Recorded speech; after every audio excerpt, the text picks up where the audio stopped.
All right, still in Domain 1, Security and Risk Management. We're going to talk about business continuity and disaster recovery in this section.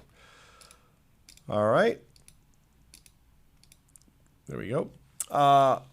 During the project initiation phase and management phase, certain tasks are going to take place. Now, keep in mind that we are talking about business continuity planning, what we call BCP, or disaster recovery planning, DRP. So within the context of creating those policies, we need to obtain senior management support to actually move forward with these programs. Again, it's kind of along the lines of what we talked about when we talked about assessing risk within the organization. Without the buy-in or the support of senior management, it will be difficult to move forward with investing in plans to provide BCP or business continuity or disaster recovery.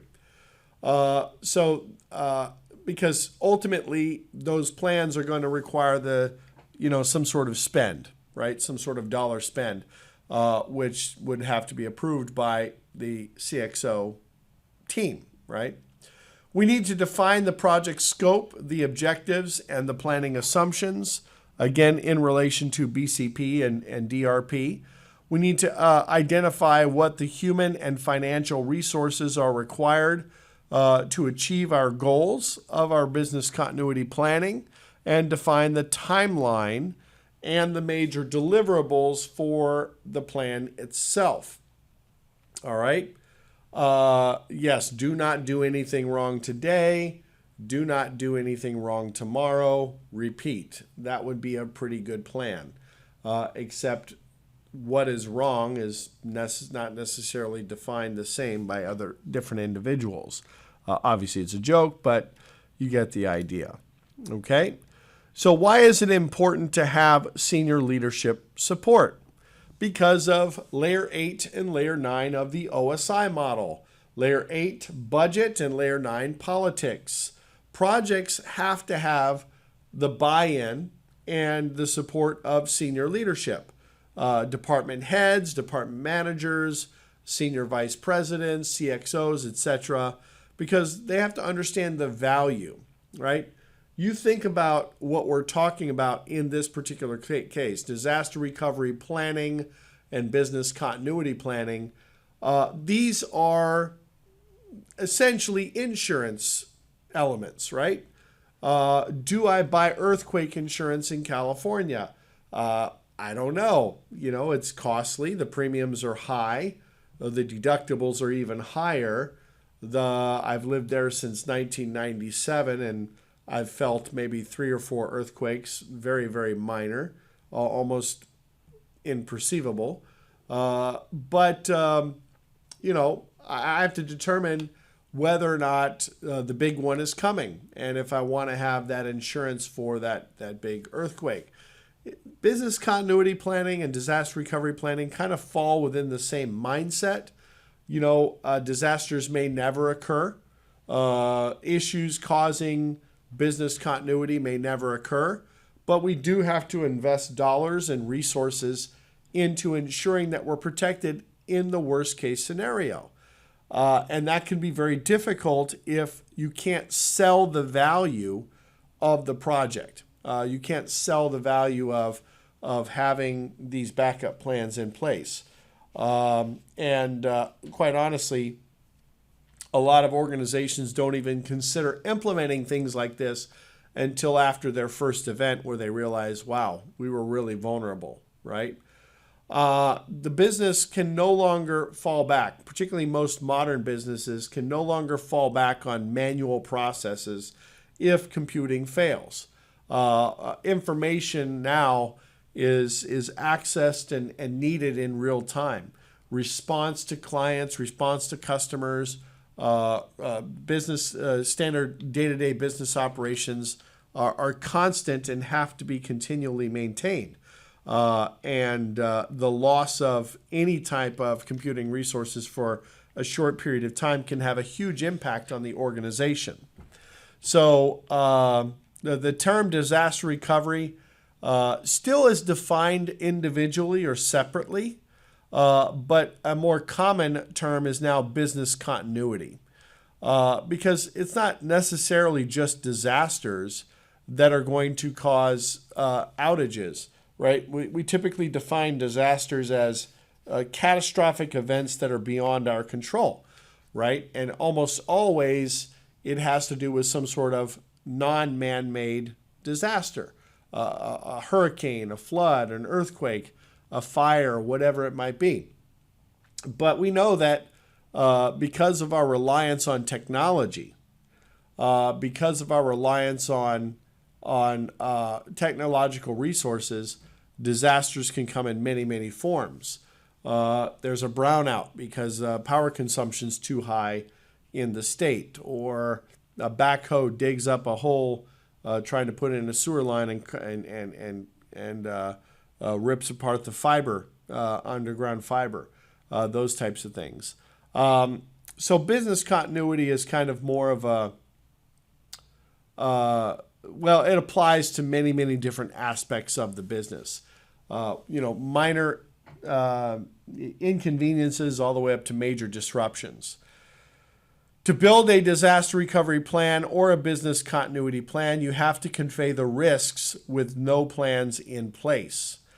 In other words, you have to kind of paint a scary portrait, right? You have to be able to identify to the executive management team, those that are making decisions on what controls to implement and how much money to spend, have to understand, hey, you're basically one hard drive away from being down for a week, or you're one hard drive away from being down for 5 hours. It's crazy. I watch a show on Discovery Plus called Air Disasters, and it talks about why planes crash, and it goes through kind of all these different reasons that airplanes crash and so on. And some of the crashes that result in massive loss of human life, hundreds of people or tens of people, right? 10 or 20, 30, 40, 50 people or whatever, is because of something really basic. That Alaskan Airlines jet that crashed into the ocean off of Point Mugu in Oxnard, California, literally crashed because somebody didn't apply grease to a jack screw, on a regular basis. And the grease costs 20 cents or something like that. It's just crazy to think about it. That's something that simple and that basic would cause, that kind of loss of life. So, it doesn't have to be something huge or massively significant to cause an outage or an issue with a business. So business continuity also applies to not only just a complete loss of function in a business, but degraded performance of a business as well. All right. Risks get broken down into 3 key areas. What is the risk to an organization financially, reputationally, and regulatory? Right? Yes, there are other subcategories that we could create, but if you think about it, these would be kind of a major concerns, right? We always hear that old saying, if we're down, we're losing $100,000 an hour in revenue, or $10,000 an hour in revenue. So somebody is defining that disaster in terms of financial loss. If there's a data breach and our customers' records get stolen, that could result in financial loss, but it could also result in reputational harm, reputational damage. Or we could get fined by an organization, a regulatory organization, if we're a defense contractor, for example, and we're not meeting the responsibilities of being that contractor, we can be fined based on regulatory requirements. Okay? Calculating the value of recovery. oftentimes we try to calculate the value of recovery so that we can employ or use tools to reduce the likelihood that something's going to occur, but we want to make sure that we invest in tools that don't cost more than the value of recovery. If the value of recovery is $100,000, but the tools cost $300,000 to ensure operation, probably not a good financial decision. All right? Whenever it comes to risk, we always associate risk, well, I wouldn't say always, but generally we associate risk to some sort of financial harm. The quantitative risk assessment process, in fact, breaks down loss as an ALE value, annualized loss expectancy, and that ALE value is a dollar value because we now need to take that dollar value and then apply mitigating controls to make sure we're reducing that ALE, but also understanding that the mitigating controls don't cost more than the original ALE. We'll get into that concept a little bit later on. But when it comes to risk, we always associate risk to two different values. What is the likelihood, in this case, the probability of harm, and what is the impact, in this case, the magnitude of harm. So the probability would be a percentage, 90% chance this is going to occur, 20% chance this is going to occur, 5% chance this is going to occur. The magnitude or the impact would be a dollar value, financial damage. It's interesting that it comes down to dollars, but because a lot of times we are having to implement technology and procedures and personnel and whatnot to protect against harm, that's going to have a dollar value associated to it. And quite frankly, CEOs and CFOs and department managers and so on tend to tend to look at cost of things as opposed to reputation, as opposed to regulatory compliance and so on. Okay? Now, it's a really simple formula, right? But it is extremely important. As an example, thinQtank, training company, yes, we do take credit cards for payment for our courses, among other things, but we do process credit card information, and we try to do that in as as secure way as possible, utilizing a very secure credit card processing company that we vetted, making sure that we don't keep or store information, etc. But when it comes to credit card fraud, people stealing credit card information, is it more likely that thinQtank that processes maybe, 20, 30, 50 transactions a month is going to be hacked or attacked or targeted as opposed to, say, a company like Walmart, which processes tens of thousands of transactions on a daily basis? The vulnerabilities may still be the same. We certainly would hope not, but we may be implementing the same technologies that Walmart is implementing and have the same set of controls in place to protect the data. But the likelihood and the impact is much less significant for thinQtank than it would be for Walmart. So just because two organizations may have the same vulnerability, they don't necessarily have the same value of recovery. Okay? Something to consider. The price of the countermeasures that prevent the disaster should never be more than the cost of the event itself. Now, what I would say, the exception to that rule, would be the other two reasons you would be concerned about adding controls in place: reputation and regulatory compliance.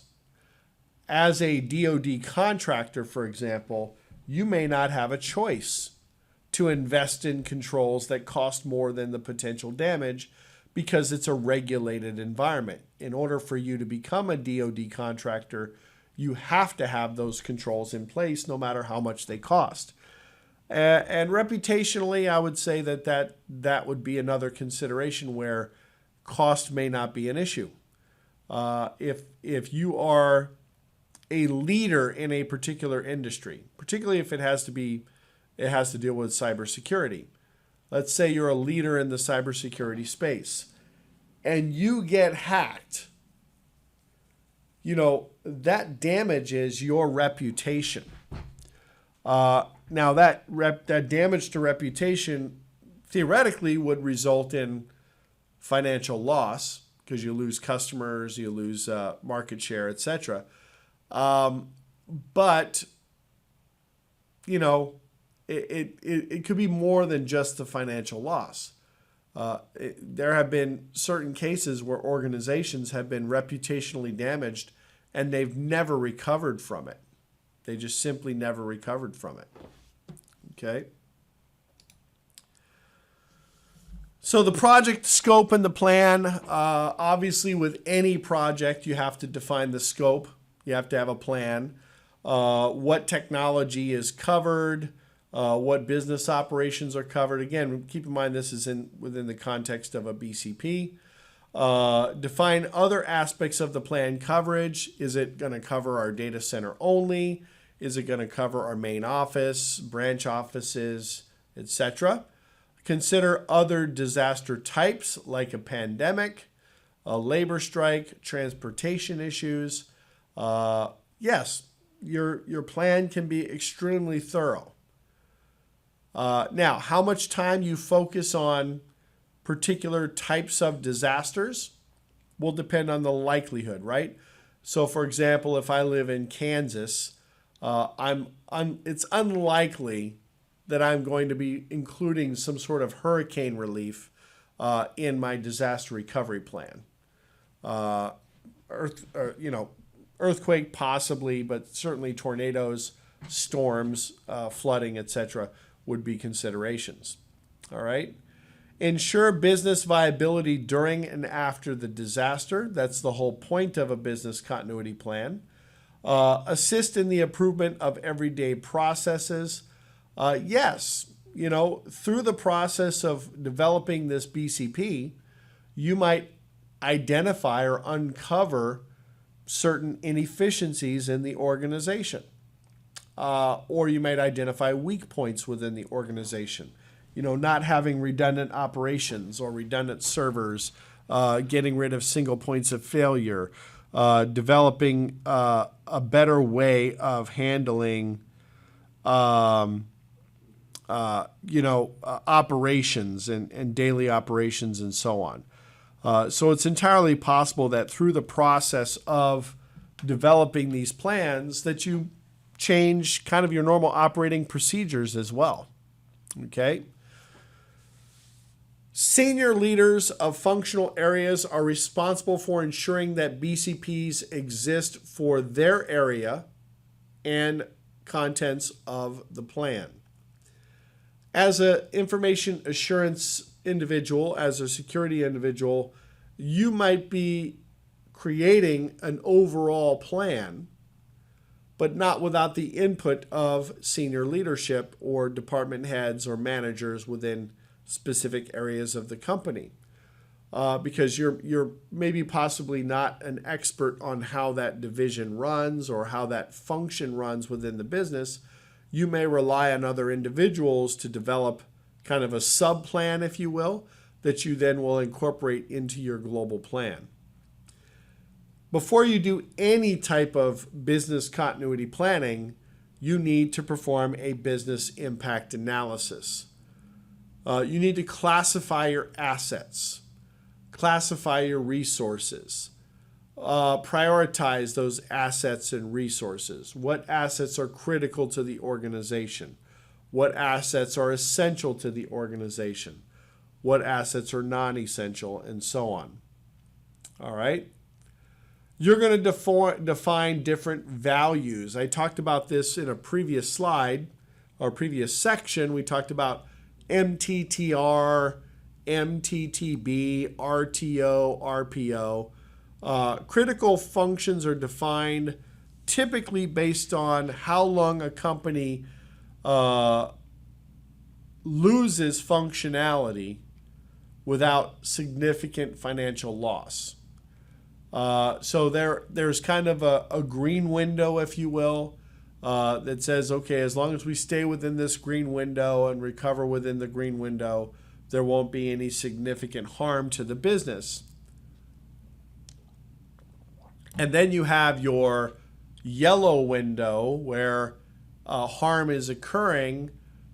We're still kind of maintaining business functionality, or at least business viability, but we're also experiencing financial impact. And then the red zone, you've reached the point of no return, right? In the red zone, you are the outage or the lack of continuity within the business has gotten to the point where the business will never fully financially recover.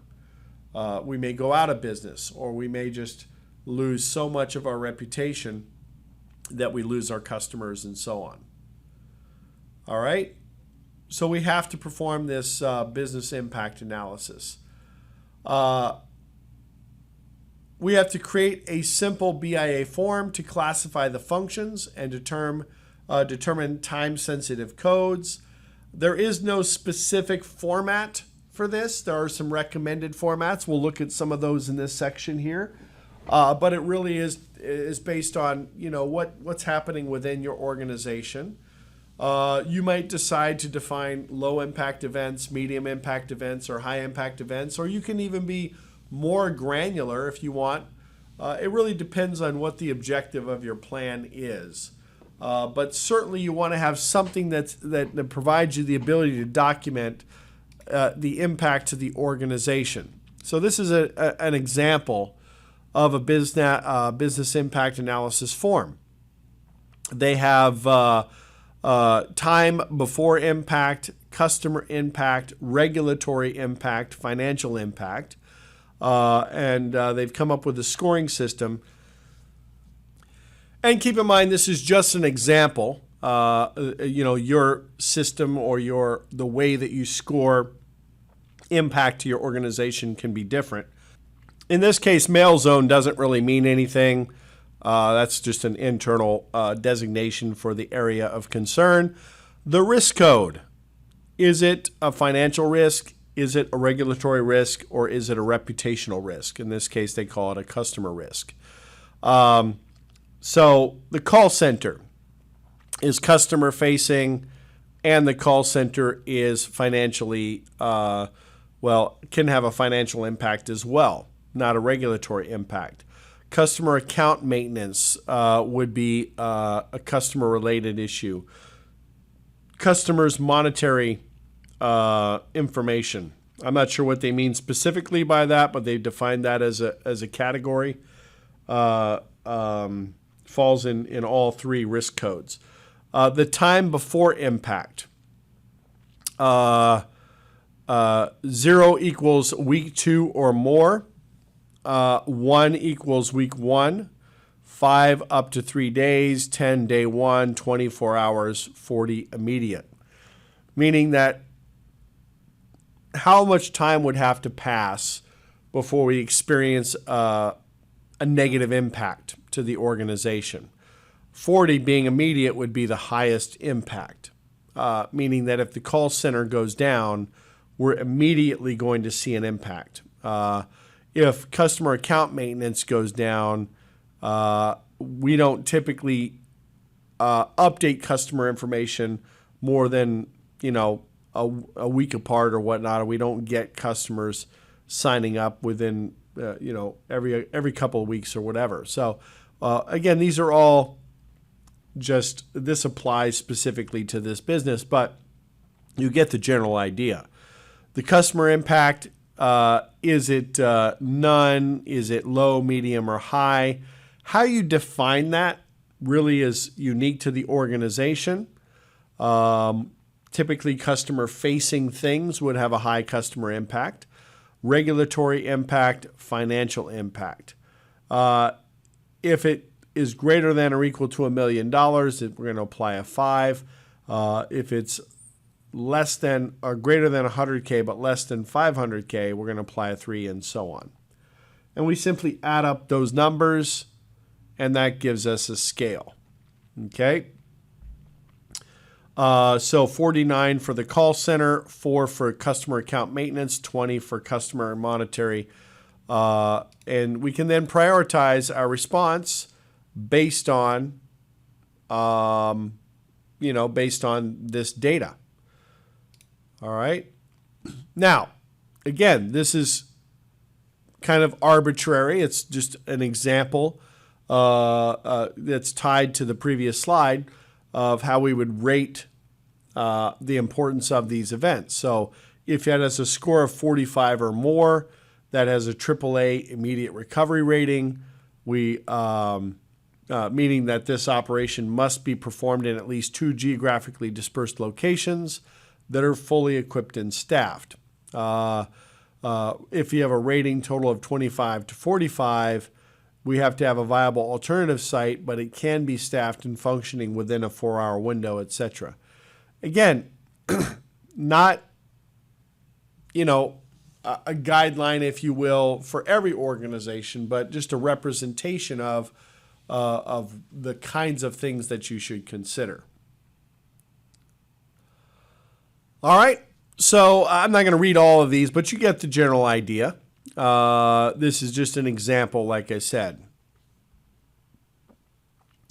Now, we talked about RTO already. We talked about RTO and RPO, recovery point objective, and recovery time objective.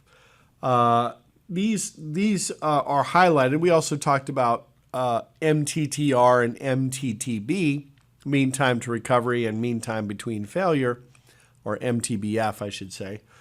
Mean time between failure, or MTTF, mean time to failure. But these values here are goals, right? A recovery time objective is a target value of how much downtime we can incur before we have, an impact. Not necessarily a critical impact, but an impact. So recovery time objective is kind of like the golden ring that we're trying to grab. If there's an outage, we want to make sure that we're able to recover from that outage within a 3-hour window. And if we can do that, there will be minimal to no impact on our organization. The maximum tolerable downtime is that border between amber and red, where your amber is where you're experiencing issues, financial loss, reputational loss, etc., but you can recover from it. When you hit the red, though, there's no more recovery. So the maximum tolerable downtime is the time stamp or the window in which you can no longer recover, either financially, technologically, or whatever it might be. Okay? Understand your organization and perform your risk assessments based on threats, assets, and mitigating factors. This is really important. In order to create this analysis, in order to understand what is happening within your business, you need to understand the assets within your organization. That's really, really critical. And again, it's not just technological assets. It's physical assets. It's intellectual property. It's personnel, life safety, etc. Risk assessment, you're going to look at the threat landscape. You're going to look at the assets.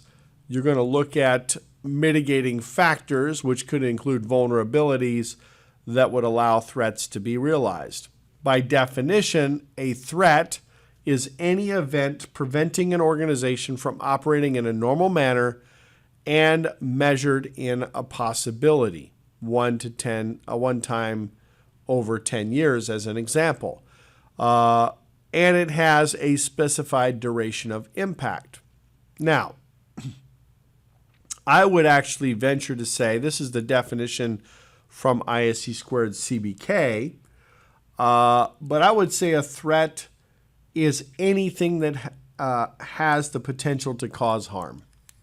Doesn't matter what it is. Anything that has potential to cause harm to an organization is a threat. Threats do not equal vulnerability. Threats do not equal guaranteed attack, right? A guaranteed attack. A threat is just anything that could have a potential impact to the organization. External threats could be things like power outages, brownouts or blackouts, natural disasters like flooding, water main break or something, or other things like severe weather, earthquakes, hurricanes, tornadoes, etc., as well as inadvertent or advertent cable cuts and so on. Internal threats, typically due to, yes, we do have insider facilitated attacks, but typically insider threats are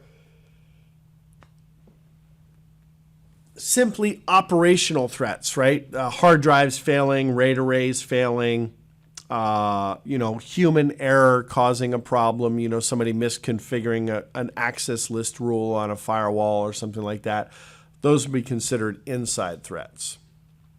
Okay? All right. What are some other potential threats? Fires, explosions, natural hazards, hazardous materials, terrorism, workplace violence, pandemic, disease.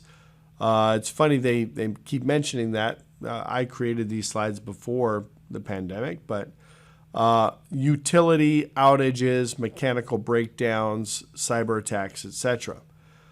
What assets within our organizations would be at risk? People. Life safety is always a primary concern. In fact, life safety tends to trump just about everything else. I don't care if my servers are going to burn to the ground because my building is on fire. I want to make sure that the people are safe. Human life should always take priority. Supply chain issues, systems and equipment issues, information technology issues. That one would be like technology assets, business operations, reputation, regulatory obligations, and so on. What are the potential impacts? Loss of customers, loss of life would be really bad. Lawsuits, loss of reputation, etc., etc. Okay. So what is a recovery point objective? A recovery point objective is that point in which we need to maintain information without significant loss. So the easiest way to kind of describe a recovery point objective would be for a backup solution. We're a customer service organization and we sell something to our customers. And we process, 10 or 20 transactions a day. So we archive these transactions and we need to maintain this information for at least a month, right? Because we have to go back and service our clients that purchase this service or purchase this product for a month. Beyond that month, we no longer have to support those clients. So our recovery point objective should be the 1 month, meaning that if there is a failure, I should be able to recover the information from the previous month and prior to that. It's essentially that point that you define that says, okay, We have to be recovered to this point so that we don't lose a significant amount of data or information or applications or whatever it might be. All right? How much data loss is acceptable to our organization? Is it an hour? Is it a day? Is it a week? Is it a month? Whatever. That is a recovery point objective. All right? All right, we'll see you guys in the next